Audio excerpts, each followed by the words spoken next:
Hello guys, मैं मीनाक्षी एक बार फिर आपके साथ। थैंक यू सो मच मेरे चैनल के साथ जुड़ने के लिए। और जिन्होंने भी सब्सक्राइब किया है उनका भी थैंक यू सो मच, और जिन्होंने सब्सक्राइब नहीं किया है तो प्लीज़ जल्दी से सब्सक्राइब कर लीजिए। तो आज हम बात करेंगे इंटेलिजेंस की, यानी बुद्धि की। ये चैप्टर बहुत ही ज़्यादा इम्पोर्टेंट है और ये बहुत सारे एग्ज़ाम में जो है आते हैं, इससे रिलेटेड क्वेश्चन आते हैं। तो इस चैप्टर को बिल्कुल भी ना छोड़ें। ये बिल्कुल करके जाएँ। अगर आप कोई भी टेट दे रहे हैं, एचपी टेट है, चाहे यूपी टेट है, सुपर टेट है, सी टेट है, कोई भी है, तो ये चैप्टर ज़रूर तैयार करके जाएँ। तो बात करते हैं इंटेलिजेंस की। तो इंटेलिजेंस के बारे में जो है बहुत सारे जो साइकोलॉजिस्ट हैं उन्होंने अपने जो है डिफरेंट डिफरेंट ओपिनियन दिए हैं इंटेलिजेंस के ऊपर। ठीक है, कुछ का मानना था कि अगर कोई जो इंटेलिजेंस है वो सोचने समझने की क्षमता होती है, जिसमें उसमें भी इंटेलिजेंस है, जिसमें किसी समस्या का समाधान कर सकते हैं, उसमें भी इंटेलिजेंस है। और इन्वायरमेंट से रिलेट करते हुए भी जो इंसान इन्वायरमेंट के साथ समायोजन कर लेता है, एडजस्टमेंट कर लेता है, उसमें भी क्या है, इंटेलिजेंस है। ठीक है, तो इस तरह जो है डिफरेंट डिफरेंट ओपिनियन है ऑन इंटेलिजेंस। तो ये वीडियो जिनका इंग्लिश मीडियम है वो भी ज़रूर देखें, क्योंकि मैं दोनों ही लैंग्वेज में जो है इसको एक्सप्लेन करूँगी। ठीक है, तो फर्स्ट एक आपको बता दूँ कि इंटेलिजेंस के ऊपर जो है जिसने भी पहला काम जो किया है वो इंटेलिजेंस के ऊपर, बुद्धि के ऊपर, वो अल्फ्रेड बिनेट ने किए हैं। ठीक है, वैसे इसे हिंदी में बिने कहा जाता है और इंग्लिश में इसे बिनेट। तो अल्फ्रेड बिनेट ने जो भी पहला काम जो है किया है वो अल्फ्रेड बिनेट ने किया है। तो ये एक क्वेश्चन जो है आप याद रखिएगा। ठीक है, लेकिन जो 1885 में जो है बुद्धि शब्द, जो इंटेलिजेंस शब्द है, उसका जो प्रयोग किया था वो फ्रांसिस गार्टन ने किया था। लेकिन बाद में बहुत से जो जो साइकोलॉजिस्ट थे वो इसके साथ सहमत नहीं थे, इस वर्ड के साथ जो है। तो उसके बाद जो है इसके बाद जो है कैटल जो है उन्होंने एक बुक तैयार की थी। उसमें उन्होंने मानसिक परीक्षण मापन शब्द का प्रयोग किया था। उन्होंने मेंटल टेस्ट, यानी ये बुक दी थी मेंटल टेस्ट की। ठीक है, तो ये भी याद रखिएगा, मेंटल टेस्ट की जो बुक है वो कैटल की है। ओके, बहुत सारे बच्चे जो हैं ये कंफ्यूज हो जाते हैं। एक आता है मेंटल एज जो है वो बिने। ठीक है, मानसिक आयु जो है उसका प्रयोग किया गया है बिने ने। और जो मेंटल टेस्ट है, अगर आपसे पूछा जाए तो उसमें आपने नाम लेना है कैटल का। ठीक है, मेंटल टेस्ट बुक जो है वो कैटल की है, mental test and measurement. Okay, तो फर्स्ट जो बुद्धि शब्द का प्रयोग किया था वो फ्रांसिस गार्टन ने किया था 1885 में। और कैटल ने जो है इस बुक मानसिक टेस्ट जो होता है, मेंटल टेस्ट जो है, इसका जो है 1890 में इस बुक में जो है इंटेलिजेंस को यूज़ किया था। बाकी जो है अल्फ्रेड बिनेट ने जो है बुद्धि के चैप्टर में जो भी पहला काम है इन्होंने किया है, चाहे बुद्धि मापन यानी मेंटल स्केल जो है, इंटेलिजेंस स्केल जो है, वो भी इन्होंने दिया है। ठीक है, तो इंटेलिजेंस के इस चैप्टर में अगर कोई भी फर्स्ट काम जो भी करते हैं वो बिने करते हैं। लेकिन अगर आपसे पूछा जाए कि 1885 में जो है इस शब्द का सबसे पहले प्रयोग किसने किया था, तो वो फ्रांसिस गार्टन ने किया था। अदरवाइज़ जो है जो भी पहला काम अगर किया है वो अल्फ्रेड बिनेट ने किया है। ठीक है, तो अल्फ्रेड बिनेट ने जो है इंटेलिजेंस को डिफ़ाइन किया है। उन्होंने फर्स्ट बताया है, इन्होंने ज्ञान, नॉलेज, आविष्कार, इन्वेंशन, निर्देश, इंस्ट्रक्शन, आलोचना, क्रिटिसिज्म। ठीक है, ज्ञान यानी उनका मानना है कि जो भी इंसान है जो कुछ भी नॉलेज रखता है तो उसमें भी क्या आ जाती है, कुछ भी नॉलेज होती है, उसको किसी भी चीज़ की नॉलेज होती है तो उसमें इंटेलिजेंस, ऑटोमेटिकली इंटेलिजेंस है उसमें, तभी वो उस किसी न किसी चीज़ की नॉलेज रखता है। ठीक है, तो आविष्कार या कोई भी इंसान जो है इन्वेंशन कर रहा है, किसी चीज़ की है, तो इन्वेंट तभी कर सकता है जब उसके अंदर इंटेलिजेंस होगी। निर्देश, किसी को इंस्ट्रक्शंस देने, तो उसके अंदर भी क्या होती है, इंटेलिजेंस होती है। और उसके बाद है आलोचना, क्रिटिसिज्म, यानी आलोचना जो है दो तरह की होती है, एक तो होती है सकारात्मक, ठीक है, पॉजिटिव, और एक नेगेटिव होती है। ठीक है, तो ज़रूरी नहीं है नेगेटिव भी होती है, कई बार जो है बच्चे आलोचना को नेगेटिव ही समझते हैं, नहीं। ठीक है। जो आलोचना कर रहा है नेगेटिव और पॉजिटिव थिंकिंग जो रख रहा है उसके अंदर भी क्या है, इंटेलिजेंस है। ठीक है, दोनों तरफ से डिफाइन कर रहा है उस चीज़ को। तो ये अल्फ्रेड बिनेट का जो है डेफिनेशन दी है उन्होंने, ये याद रखना, ज्ञान, आविष्कार, निर्देश और आलोचना। ठीक है, knowledge, invention, instruction and criticism. उसके बाद जो है नेक्स्ट जो डेफिनेशन है वो दी है वुडवर्थ ने। वुडवर्थ का मानना है कि बुद्धि कार्य करने की एक विधि है। ठीक है, उनका मानना है कि intelligence is a way of acting. तो इन जो इंटेलिजेंस जो है एक मतलब कार्य करने की एक जस्ट एक विधि है, इन्होंने ये बताया। ठीक है, तो इसमें ये याद रखना वुडवर्थ का कार्य करने की एक विधि, वुडवर्थ यानी विधि, उन्होंने विधि कहा है कार्य करने की, वुडवर्थ। ठीक है, टर्मन ने कहा है कि अमूर्त विचारों की जो है उनको सोचने की योग्यता है। ठीक है, ठीक है, तो टर्मन ने बोला है अमूर्त विचारों को सोचने की योग्यता। According to Terman, intelligence is the ability to think in term of abstract, यानी इन्होंने कहा है कि अमूर्त विचारों को जो है सोचने की योग्यता होती है इंटेलिजेंस जो है। ठीक है, इसके बाद जो है अब इसके जो है टाइप ऑफ इंटेलिजेंस, बुद्धि के प्रकार। बुद्धि के प्रकार ये है, सीखने की योग्यता होती है इसमें, ability to learn, ability of learn. ठीक है, सीखने की योग्यता होती है इंटेलिजेंस के अंदर। उसके बाद है अमूर्त चिंतन की योग्यता होती है, ability of think abstractly. And उसके बाद जो है समस्या का समाधान करने की योग्यता होती है, समस्याओं को जो है समाधान कर सकता है। अगर किसी के अंदर इंटेलिजेंस है तो डेफिनेटली वो किसी डिफरेंट सिचुएशन में जो है अपनी जो प्रॉब्लम्स हैं उनको जो है सॉल्व करने की एबिलिटी रखता है। ठीक है, ability to solve problems. And उसके बाद जो है वातावरण से समायोजन की योग्यता होती है उसके अंदर, जो है ability to adjust to one's environment. तो जो है वो बात जिसके अंदर इंटेलिजेंस होएगी वो हर किसी के तरह का जो वातावरण होगा उसके साथ एडजस्ट भी कर लेगा, ये उनका मानना था। साइकोलॉजिस्ट थे जो उनका। वैसे तो बुद्धि के टाइप ये हैं। इसके साथ जो है बुद्धि के टाइप जो दिए हुए हैं वो गैरेट और थॉर्नडाइक ने भी दिए हैं। इन दोनों के इतने ज़्यादा जो है दोनों के जो है मिलते जुलते ही हैं। बस ये है कि थॉर्नडाइक ने जो है मूर्त बुद्धि को जो है मूर्त बुद्धि कंक्रीट इंटेलिजेंस जो होती है उसको यांत्रिक इंटेलिजेंस भी कहा है। ठीक है, ये याद रखना, बस इनमें यही डिफरेंस है कि गैरेट ने तो इसे मूर्त बुद्धि कहा है, स्थूल बुद्धि भी कहा है, लेकिन थॉर्नडाइक ने इसे यांत्रिक बुद्धि कहा है। बाकी कोई डिफरेंस नहीं है इन दोनों में। इन्होंने एक्सप्लेन जो किया है वो एक जैसे किया है, बस इन्होंने थॉर्नडाइक ने जो है मूर्त बुद्धि को क्या कहा है, यांत्रिक बुद्धि। ठीक है, तो ये याद रखना है आपने। तो इन्होंने गैरेट और थॉर्नडाइक ने जो है 3 टाइप की इंटेलिजेंस बताई हुई है। एक तो बताई है मूर्त बुद्धि, यांत्रिक बुद्धि। ठीक है, कंक्रीट इंटेलिजेंस। एंड दूसरा है जो है अमूर्त बुद्धि यानी एब्स्ट्रैक्ट इंटेलिजेंस। उसके बाद है सोशल इंटेलिजेंस, सामाजिक बुद्धि।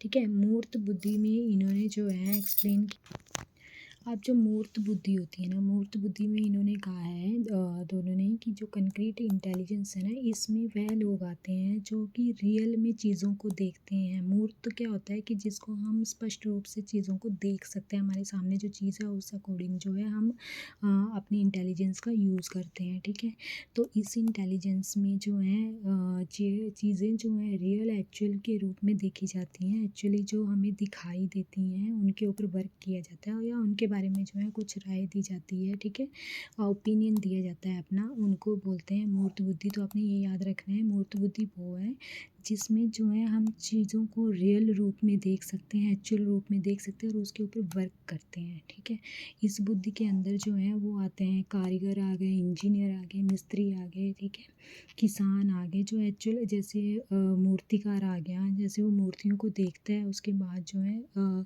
मूर्तिकार जो है पहले देखता है, उसके बाद वो वैसी की वैसी मूर्तियाँ बनाता है। तो यानी कि वो रियल चीज़ों को पहले देख रहा है, उसके बाद जो है कुछ ज़्यादा सोचे समझे बगैर जो है वैसी ही चीज़ें एक्चुअल में बना देता है। तो इसमें क्या आ जाती है, मूर्त बुद्धि यानी कि यांत्रिक बुद्धि यानी इसे मशीनों या उपकरणों का भी कहा जाता है, उपकरणों की बुद्धि भी कहा जाता है। तो इसमें चीज़ें जो हैं देख के उसके ऊपर वर्क किया जाता है। मूर्ति यानी कि जो चीज़ें स्पष्ट रूप से हमें रियल में दिखाई देती हैं उन्हीं के ऊपर जो है अपना ओपिनियन देना।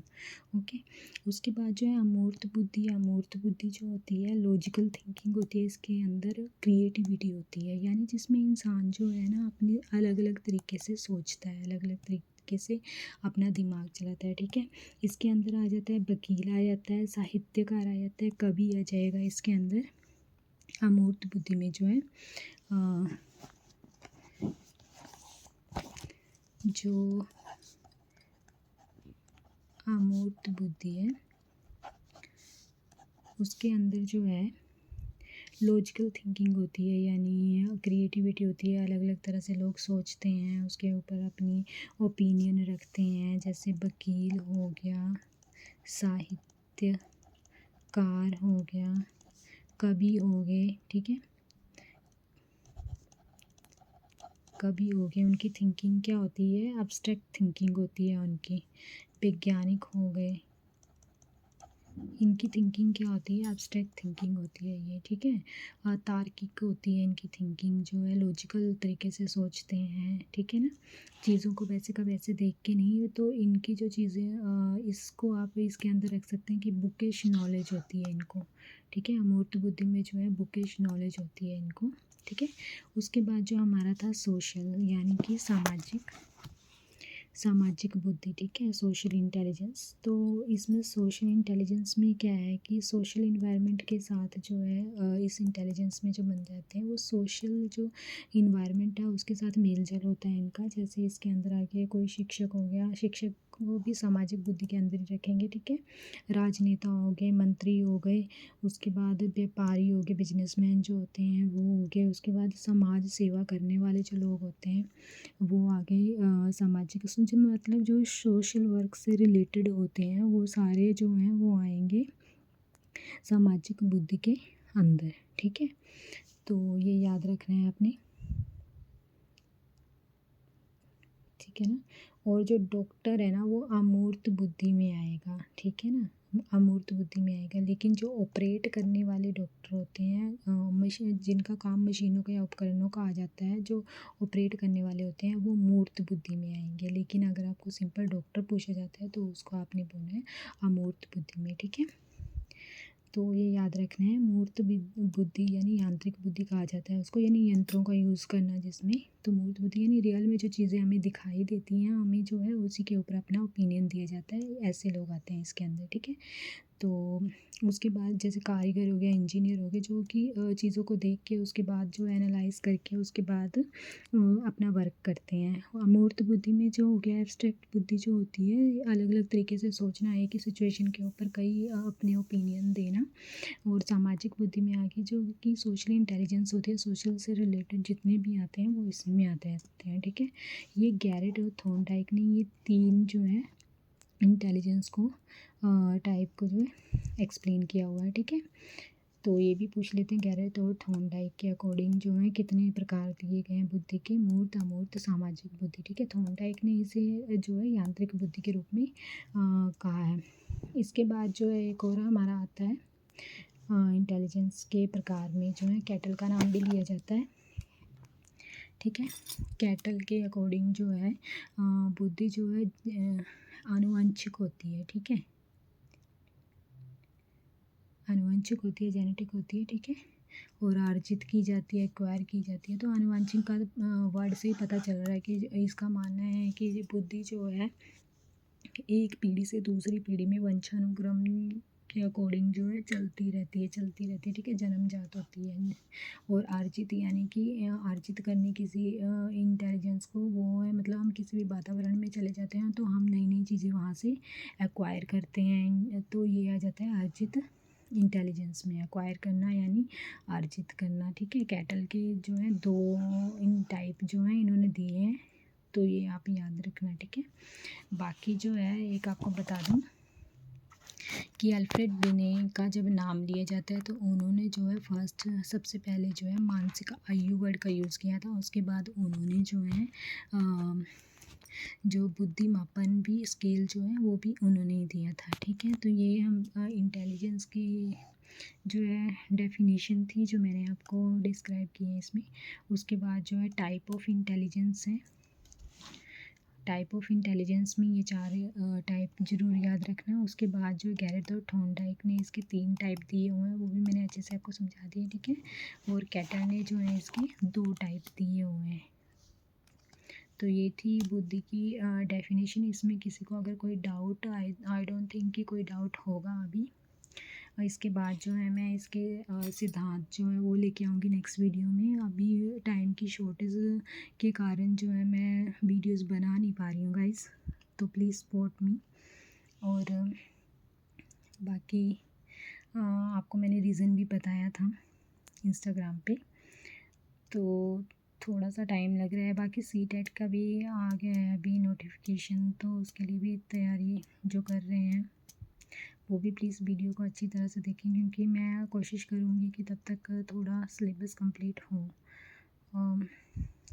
बाकी आपको मेरी वीडियो में से भी काफ़ी हद तक जो है क्वेश्चन आएंगे, क्योंकि मैं स्टडी से जितना मतलब एग्ज़ाम से रिलेटेड टाइप के जो हैं क्वेश्चन जो हैं आपको जो है चैप्टर जो है समझाती हूँ। ठीक है, तो एग्ज़ाम ओरिएंटेड ही करवाती हूँ आपको।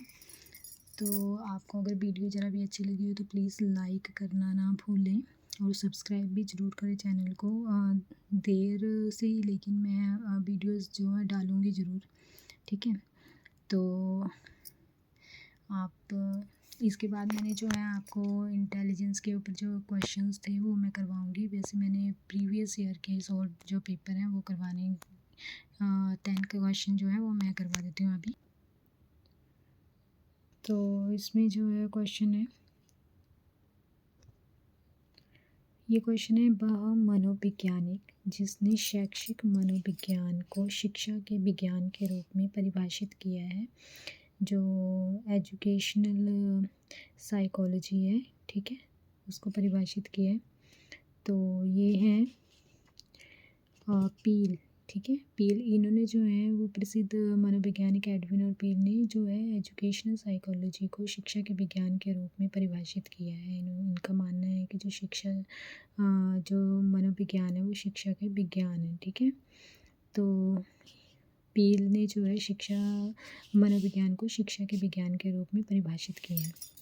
इसके बाद है, वह व्यक्ति जो बुद्धि पर शोध के लिए जाना जाता है, तो वह व्यक्ति जो बुद्धि पर शोध के लिए जाना जाता है वो है लुईस मैडिसन टर्मन। ठीक है, बुद्धि का चैप्टर मैंने आज आपको करवाया है, इसके बाद मैं इसके सिद्धांत करवाऊंगी। तो ये जो है बुद्धि के फर्स्ट सिद्धांत जो बिने ने दिया था, उसमें टर्मन और स्टर्न ने भी उनको जो है इस सिद्धांत को माना था, जिसे एक करनी का सिद्धांत कहा जाता है। ठीक है, यूनिफैक्टर कहा जाता है। तो उसमें जो है टर्मन और खैर मैं आगे समझाऊंगी, तो उसमें ये आ जाएगा। ठीक है, तो व्यक्ति जो बुद्धि पर शोध के लिए जाना जाता है तो वो है लुईस मैडिसन टर्मन। ओके, इसके बाद है, प्रेक्षण विधि प्रयुक्त की जाती है। प्रेक्षण विधि जो है वो प्रयुक्त की जाती है प्रयोगशाला के लिए, शांत स्थान के लिए, प्राकृतिक स्थिति के लिए, नियंत्रित स्थिति के लिए। तो इसका आंसर है प्राकृतिक स्थिति के लिए। ओके, तो इसका जो है प्राकृतिक स्थिति आएगा। ठीक है, प्रेक्षण विधि वही होती है जो प्राकृतिक स्थितियों में जो होती हैं उसमें जो रियल रूप से अध्ययन किया जाता है। ठीक है, एक्चुअल रूप में। संज्ञानात्मक मनोविज्ञान व्यक्ति का अध्ययन करता है। संज्ञानात्मक मनोविज्ञान जो है व्यक्ति का अध्ययन करता है चिंतन में स्मृति, भाषा, प्रत्यक्षण, कल्पना या ये सभी। तो इसमें जो है ऑप्शन आएगा सी, प्रत्यक्षण और कल्पना। ठीक है, तो सी है इसका आंसर। एक्चुअली नहीं, सॉरी, संज्ञानात्मक मनोविज्ञान जो है, आई थिंक इसमें थोड़ी गड़बड़ी हुई है, सी नहीं है इसका आंसर। संज्ञानात्मक जो मनोविज्ञान है वो चिंतन पे भी करता है, स्मृति पे भी करता है, भाषा पे भी, और प्रत्यक्षण और कल्पना जो है इन सभी पे जो है अपना अध्ययन करता है। तो कई बार हो जाता है बुक में ऐसा, मैं कुछ भी आप तक गलत पहुँचे ऐसा तो बिल्कुल नहीं चाहूँगी। तो इसका जो है रियल आंसर जो है वो ये सभी आएगा। चिंतन भी होता है उसमें, स्मृति भी होती है, भाषा भी, और प्रत्यक्षण और कल्पना ये भी होता है। ठीक है, तो इसका आंसर डी रहेगा। ओके, इसके बाद जो है पियाजे के अनुसार शैशवावस्था है। पियाजे के अनुसार शैशवावस्था कौन सी है? औपचारिक सक्रियात्मक, पूर्व सक्रियात्मक, सांवेदिक पेशीय या मूर्त सक्रियात्मक। तो ये आपको चैप्टर मैंने पढ़ाया था, शैशवावस्था जो है जीन पियाजे की कौन सी अवस्था है? सांवेदिक पेशीय। सांवेदिक पेशीय इसलिए इसको जो है सांकेतिक बोलते हैं। ठीक है, संवेद जो है आपने वो बताता है, तो इसे जो है सांवेदिक पेशीय यानी संकेतों से बताता है। और सेकंड जो उसकी वो थी पूर्व सक्रियात्मक, उसके बाद मूर्त सक्रियात्मक, और एंड में थी अमूर्त सक्रियात्मक, जिसको औपचारिक सक्रियात्मक भी कहा जाता है। ओके, इसके बाद है निम्नलिखित में से कौन सा मनोसमाज का क्षेत्र है? स्मृति, निर्णय, पेशीय कौशल, व्यवहार की शैली। तो इसका जो आंसर है, इसका आंसर है व्यवहार की शैली। ठीक है, जो मनोसमाज है यानी समाज का जो आ जाता है उसमें जो है वातावरण के साथ जो है उसका सारा जो रिलेट करता होता है, तो ये सब जो है उसके व्यवहार पे असर पड़ता है, तो यानी व्यवहार नज़र आता है, तो ये व्यवहार की शैली है। मनोसमाज में जो है व्यवहार की शैली का क्षेत्र जो है इसे कहा जाता है। ठीक है, स्मृति तो हर किसी की अलग अलग होती है। ठीक है, वो मनोसमाज में नहीं आती। निर्णय हर किसी का अलग हो सकता है। तो कौशल हर किसी में जो स्किल्स होती हैं वो अलग अलग होती हैं। तो व्यवहार शैली जो है वो अकॉर्डिंग टू वातावरण, समाज का जो वातावरण होता है उस अकॉर्डिंग जब लोग करते हैं तो ये व्यवहार की शैली आएगा। ओके, उसके बाद जो है शैक्षणिक मनोविज्ञान अधिगमकर्ता के व्यवहार का उसके डैश के संबंध में अध्ययन करता है। शैक्षणिक वातावरण, घर का वातावरण, समूह या अलभाव में। तो इसका आंसर है फर्स्ट आएगा शैक्षणिक मनोविज्ञान अधिगमकर्ता जो होता है। ठीक है, जो लर्निंग कर रहा है उसके व्यवहार का उसके शैक्षणिक वातावरण के संबंध में अध्ययन करता है। ठीक है, शैक्षणिक मनोविज्ञान है तो ये ऑब्वियस सी बात है, ये शैक्षणिक वातावरण ठीक है के संबंध में ही अध्ययन करेगा। घर के वातावरण से उसे क्या लेना देना है। ठीक है, और समूह से भी क्या, वो तो उसका शैक्षणिक वातावरण से ही लेना देना है। ठीक है, इसके बाद है संरचनावाद के विकास के लिए मुख्यतः कौन उत्तरदायी है? संरचनावाद के विकास के लिए मुख्यतः कौन उत्तरदायी है? तो जो संरचनावाद के लिए है वो वुंट। ठीक है, मनोविज्ञान में संरचनावाद विलियम वुंट एवं एडवर्ड ब्रैडफोर्ड टिचनर द्वारा विकसित एक चेतना का सिद्धांत है। तो इसे प्रयोगशाला जिन्होंने बनाई थी विलियम वुंट ने। ठीक है, तो संरचनावाद जो है ये मैंने पीछे एक चैप्टर करवाया उसमें बताया हुआ है, ये संरचनावाद स्ट्रक्चर। ठीक है, किसी चीज़ का स्ट्रक्चर बनाना, तो ये किसने दी थी? वुंट ने, और उसके बाद जो इनके शिष्य थे टिचनर, उन्होंने इसको कंटिन्यू रखा था आगे। इसके बाद है व्यवहार के अध्ययन के लिए अत्यधिक वैज्ञानिक और वस्तुनिष्ठ विधि है। वैज्ञानिक और वस्तुनिष्ठ विधि कौन सी है? प्रेक्षण विधि, अंतर्निरीक्षण विधि, प्रायोगिक विधि या अंत संबंधी विधि। तो इसमें जो है सी ऑप्शन है प्रायोगिक विधि। व्यवहार के अध्ययन के लिए जो अत्यधिक जो वैज्ञानिक विधि और वस्तुनिष्ठ विधि है वो है प्रायोगिक विधि। व्यवहार के अध्ययन के लिए अत्यधिक वैज्ञानिक वस्तुनिष्ठ प्रायोगिक विधि, ये विधि प्रयोगशाला में नियंत्रित परिस्थिति में प्रयोग की जाती है। इसमें स्वतंत्र चर के आश्रित चर पर प्रभाव का अध्ययन किया जाता है।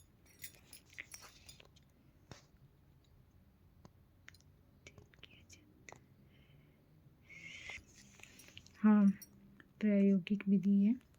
ठीक है, इसके बाद जो है आ जाता है पियाजे के अनुसार शिक्षा का मुख्य उद्देश्य क्या है? पियाजे के अनुसार जो है शिक्षा का मुख्य उद्देश्य जो माना जाता है वो क्या मानते हैं पियाजे जी?